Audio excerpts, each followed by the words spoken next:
Hello everyone, welcome back to my channel. आज हम बात करेंगे साइंटिफिक मेथड के बारे में।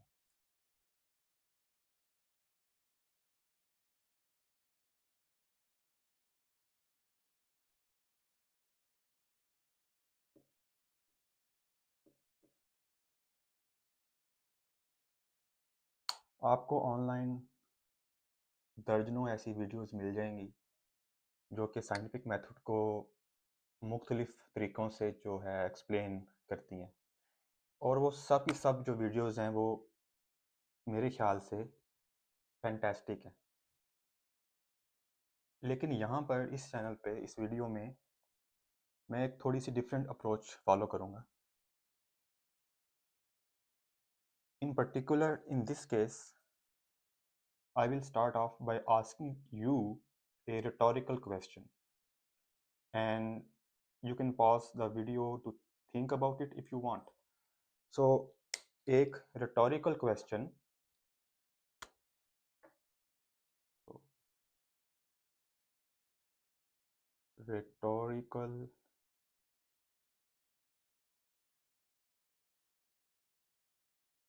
question एक ऐसा क्वेश्चन होता है जिसको हम पूछते हैं to make a point. It's a question meant to make a point. और जो क्वेश्चन है बेसिकली वो ये है, what is the greatest discovery ever made by humanity? So, greatest discovery ever by humanity. That is the question.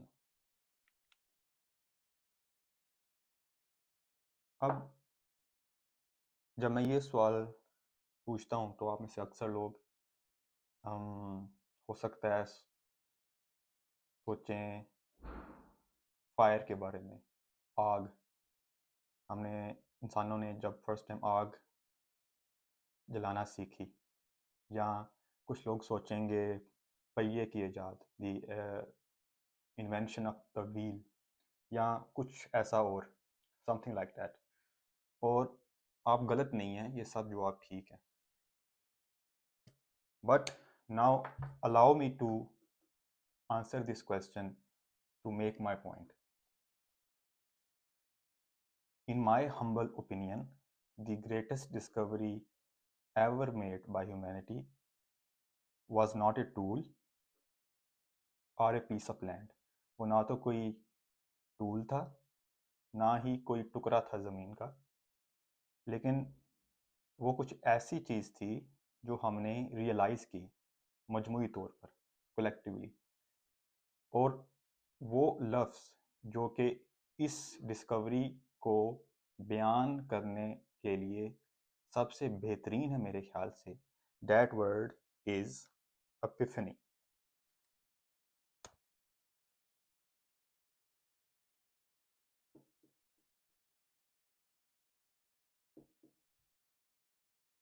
इस लफ्ज़ का मतलब है एक सडन रियलाइजेशन, या जिसको आप कहते हैं आहा मोमेंट।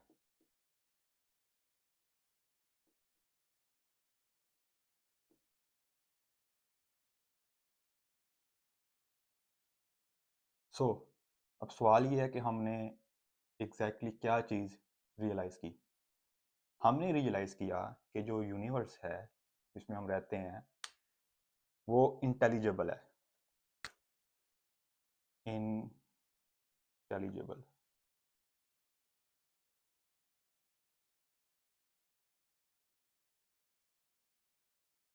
और आपने नोटिस किया होगा, this is also the name of my channel, basically the intelligible universe.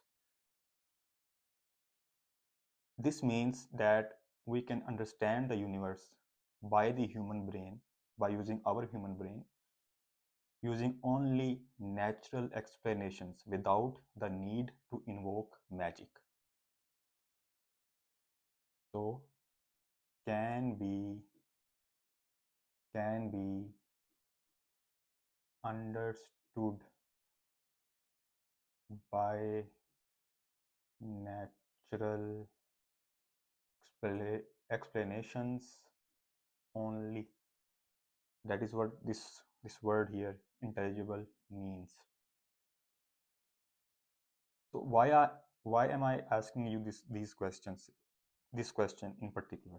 Why did I ask you what is the greatest discovery ever? Well, अगर हम पहले ये चीज़ realize ना करते, if we did not first have this realization or this shift in how we saw the world, we would never need science. हमें science की ज़रूरत ही ना होती अगर हमारी सोच में जिस तरह हम दुनिया को देखते हैं उसमें ये शिफ्ट, ये चेंजिंग ना आती. क्यों? Because if we did not first realize this, then calling every single phenomenon around us magic, okay, would be enough. अगर आप पहले ये चीज़ रियलाइज़ ना करते कि आप उसको अपने ह्यूमन ब्रेन से, नेचुरल एक्सप्लेनेशन से, फिज़िकल एक्सप्लेनेशन से समझ सकते हैं, तो फिर ही आपको साइंस की ज़रूरत थी, साइंटिफिक मेथड की ज़रूरत थी. अदरवाइज़ अगर आप ये चीज़ पहले कलेक्टिवली, हम मजमूई तौर पर जो इंसानियत है वो रियलाइज़ ना करती, तो फिर हर चीज़ को मैजिक कहना ही काफ़ी होना था. इन शॉर्ट, जो यूनिवर्स है हमारा वो मिस्टीरियस है, कम्प्लेक्स है, लेकिन उसकी कम्प्लेक्सिटी को हम समझ सकते हैं, एक्सप्लेन कर सकते हैं, अंडरस्टैंड कर सकते हैं by physical reasons only. And the way we do that is by the scientific method. चलिए अब बात करते हैं कि साइंटिफिक मेथड क्या है. So now what is the scientific method? इस चीज़ को समझने का जो सबसे बेहतरीन तरीका है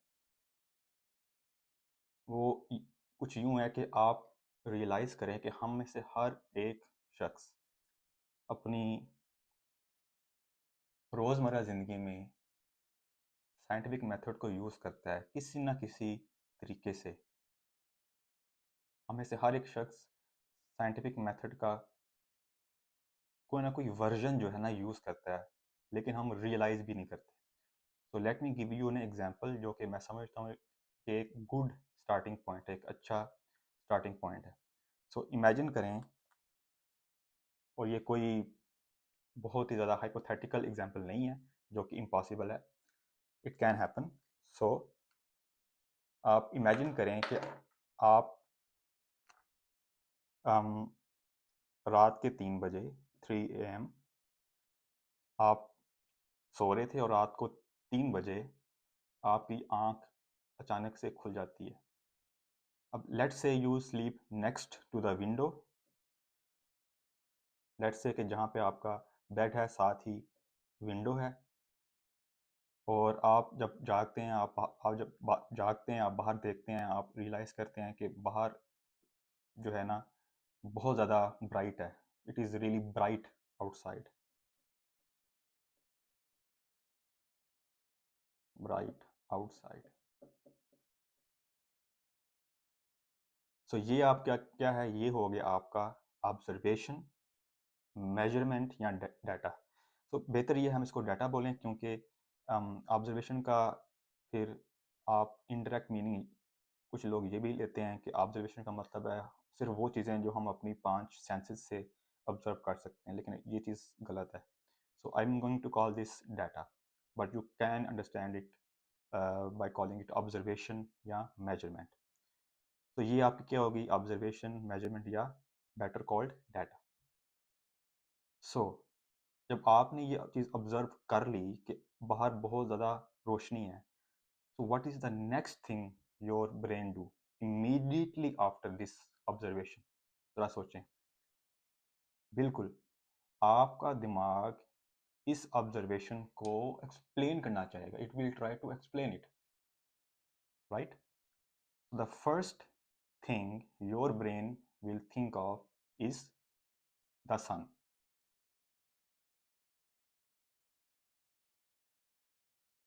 So that is a hypothesis.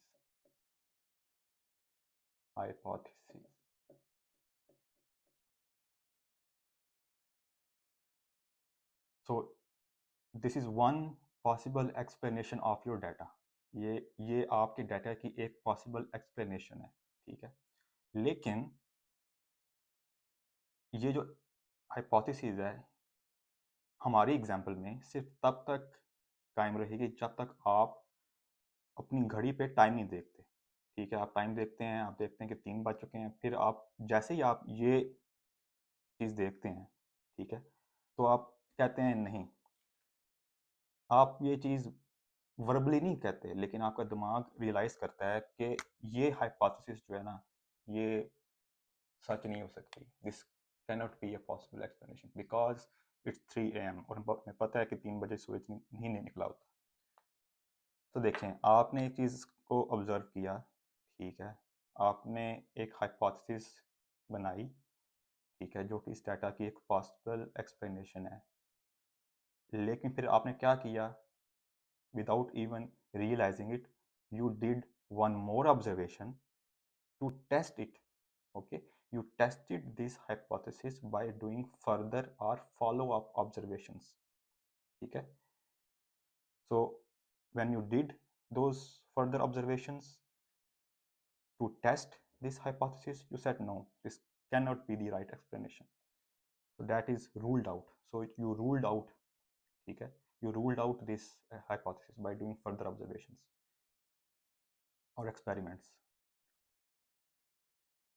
तो आपने गौर किया कि इस हाइपोथेसिस को किस चीज़ ने गलत साबित किया, किस चीज़ ने रूल आउट किया, मज़ीद ऑब्जर्वेशंस ने, मज़ीद जो है डाटा ने, more data. So more data ruled out this hypothesis. Okay, so हम इसे कह सकते हैं, ये आपके लिए जानना ज़रूरी नहीं है, it's a big term but let me just right it out.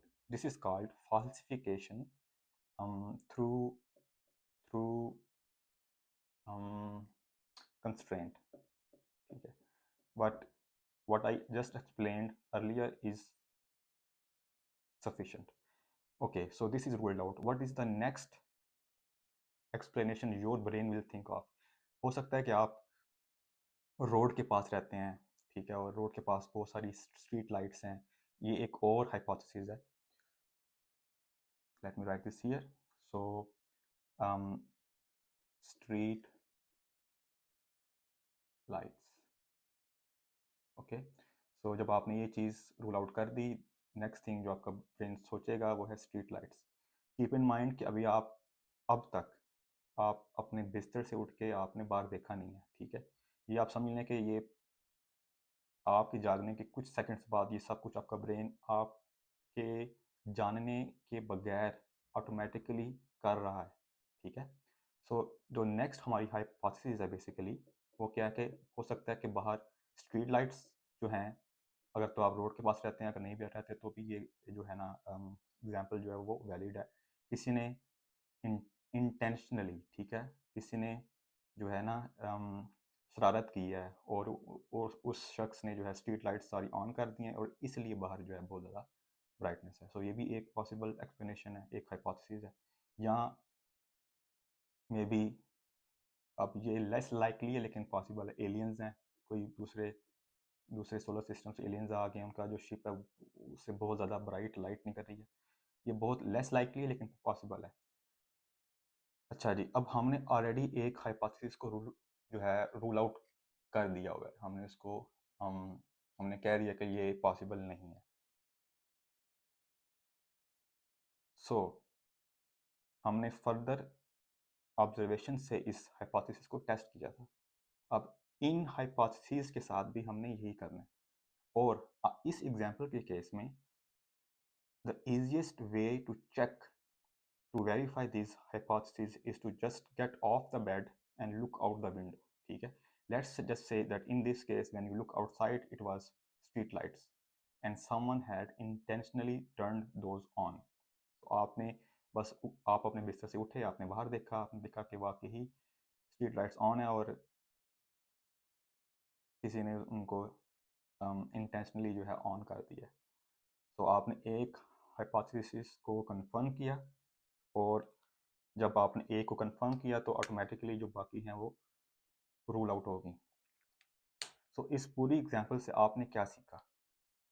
सो अब मैं वो सब पॉइंट्स लिखूंगा जो आपने इस एग्जांपल से सीखा, जो कि बेसिकली मेन पॉइंट्स हैं साइंटिफिक मेथड के। So let me just erase all of this. मैं जानता हूँ कि मैं अपनी टाइम लिमिट से ऊपर जा रहा हूँ। कोशिश यही होती है कि 10 से 12 मिनट में एक चीज़ कवर हो जाए, लेकिन क्योंकि ये चीज़ एक्सप्लेन करना बहुत ज़रूरी है तो आई डोंट थिंक इस केस में आई माइंड या वी शुड माइंड के हम 12 मिनट की टाइम से ऊपर जा रहे हैं। It's okay. सो हमने इस एग्जांपल से क्या सीखा? Let me just right that out. So number 1, number 1 हमने सीखा कि जो ह्यूमन ब्रेन है, हमारा हमारा जो इंसानी दिमाग है, वो हार्ड वायर्ड है, वो प्रोग्राम्ड है to look for explanations of things, of why things are the way they are, to search for reasons why things happen. ठीक है? So let me just say brain searches for explanations automatically. ये हमारा दिमाग hard wired है, इसमें इसकी wiring ही ऐसी है कि ये जब किसी चीज़ को देखता है तो इमीडिएटली उसको एक्सप्लेन करना चाहता है। It wants to explain why it is seeing what it is seeing. तो ये हम सब में ये चीज़ नेचुरली है। ठीक है? सो साइंटिफिक मेथड का भी जो फर्स्ट स्टेप है वो यही है कि when you see something, when you observe something, when you have some data, you have to ask the question why. So that is the first thing you learned from that example. So what is the second thing you learned? Number 2, the second thing you learned is that जब हमारा दिमाग, when our brain looks at something it hasn't seen before, ठीक है, जब हमारा दिमाग किसी ऐसी चीज़ को देखता है, किसी ऐसी चीज़ को ऑब्जर्व करता है जो कि उसने पहले नहीं देखी, ठीक है, तो उस केस में जो पहली एक्सप्लेनेशन हमारा दिमाग सोचता है वो ऐसी होती है जिसके साथ वो ऑलरेडी फेमिलियर होता है। ठीक है? Our brain thinks of an explanation it is already familiar with, and we call this bias. ज़रा याद करें, हमारी एग्जाम्पल में जो पहली एक्सप्लेनेशन आपके दिमाग ने सोची थी वो थी सन, सूरज। क्योंकि जब कभी भी आप सुबह उठते हैं, आप नोटिस करते हैं बाहर बहुत रोशनी है, ब्राइट है, so in all of those cases it is actually the sun. So why not in our example as well? So bias. Okay, so explanations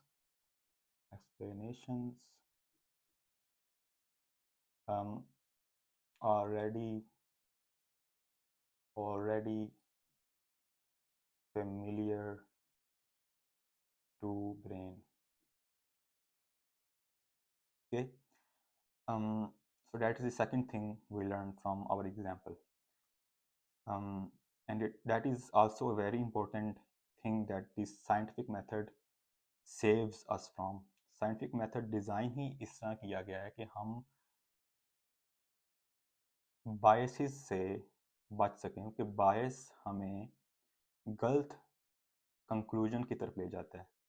अब वो जो बायस है वो जज्बाती भी हो सकता है, वो साइकोलॉजिकल भी हो सकता है। There are many types of biases, but the point is that we all have bias. We all use our previous experiences to explain what we just saw. So that is bias, and the scientific method makes sure that we don't rely on our biases to arrive at some conclusion. ठीक है? That is number 2. Now number 3. So हमारी example में, in our example, let me just see. Let तो हमारी example में हम जब आपने जब आपने हाइपोथेसाइज किया कि किसी ने इंटेंशनली स्ट्रीट लाइट्स को टर्न ऑन कर दिया है, तो उसमें जो मेन आपका पॉइंट था कि किसी ने जानबूझ के उन स्ट्रीट लाइट्स को ऑन किया, ठीक है। जो हमारे दिमाग हैं वो हार्ड वायर्ड हैं, वो बने ही इस तरह हैं, उनका स्ट्रक्चर ही इस तरह है, वो फंक्शन इस तरह करते हैं कि वो ऐसी रीजंस पहले ढूंढते हैं जो कि किसी ऐसी चीज़ या शख्स से आती हैं जिसके पास या अच्छी इंटेंशंस हैं या बुरी इंटेंशंस हैं, और वो आपको पर्सनली टारगेट जो है कर रही हैं, ठीक है। लेकिन that's hardly ever the case, ठीक है। Our brains are build to look for reasons or explanations which come from something or someone with good or bad intentions and target us personally, but that's not always the case, that's hardly ever the case, okay. So let's call this personification. Personification, which means um, um, so intentional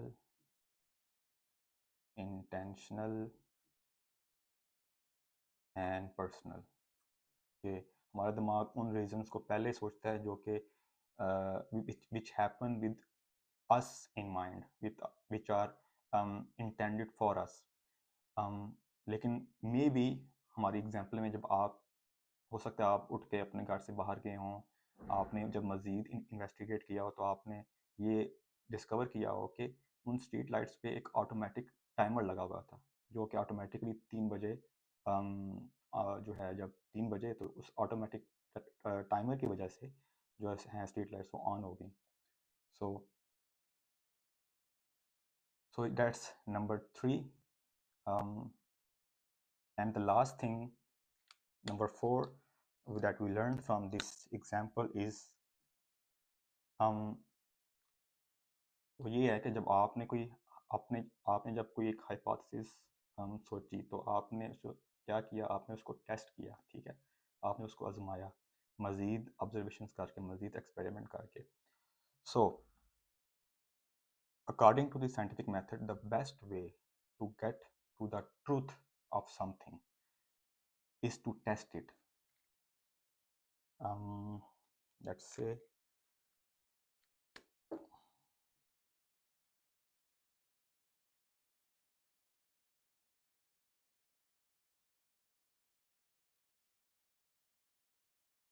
so the best way to get to the truth of something is to test it. So test your hypotheses. ये hypothesis की जम है, hypotheses, ठीक है. So हम जो भी चीज़ record करते हैं, ऑब्जर्व करते हैं, ठीक है, उसको जब हम एक्सप्लेन करते हैं, उस एक्सप्लेनेशन को टेस्ट करने के डिफरेंट वेज हैं, लेकिन वो हर तरीका, हर वे जो है वो there are all ways to verify what we think is true. लेकिन सब के सब आइडियाज़ जो हैं, वो जो हाइपोथेसिस हैं, वो टेस्टेबल टेस्टेबल नहीं भी होती. और अगर if there is, and that is very important, if there is no way to test a hypothesis, there is no way to know it's if it's even true. Okay, if you cannot test your ideas, if you cannot test your hypotheses, if there is no way to do it, there is no way to know if it's true. Okay, so in scientific method, in science, whatever you propose as the explanation has to be testable, otherwise it is useless. So the scientific method as understood and taught today is just a refined version, it's just a refined version of what I have just described. Okay, the scientific method exists to defeat psychological hurdles like bias and personification. It's the best way to get to the truth by systematically eliminating things which will stop you from getting to the truth. It's a shield to save your conclusions from the comforting and emotionally driven shortcuts your brain takes.